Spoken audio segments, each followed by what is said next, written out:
A registered nurse is caring for a 34-year-old client who is 7 weeks pregnant. The client asked the nurse to review their list of medications. Which of the following medications are unsafe in pregnancy? Select all that apply. So we have number 1, atorvastatin, 2, levothyroxine, 3, montelukast, 4, isotretinoin, or 5, lisinopril.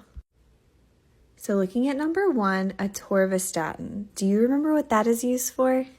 You've got it. Statins like atorvastatin are going to be used to help lower cholesterol, and they are typically going to be avoided during pregnancy due to the potential risks of that medication hurting the fetus.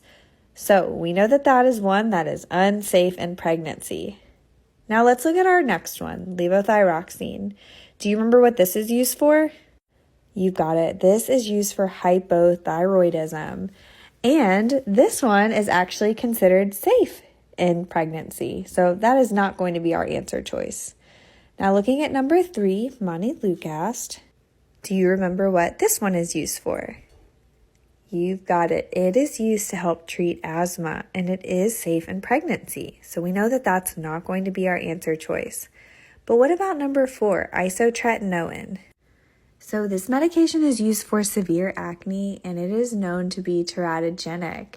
It is so serious that patients need to be on 2 forms of birth control when they are taking this medication.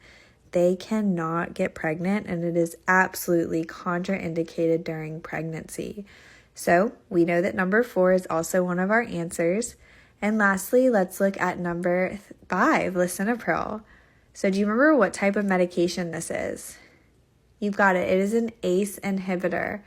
And ACE inhibitors are generally advised against throughout pregnancy. So we know that number 5 is also going to be our answer. So if you chose options 1, 4, and 5, you would be correct. Great work, everyone.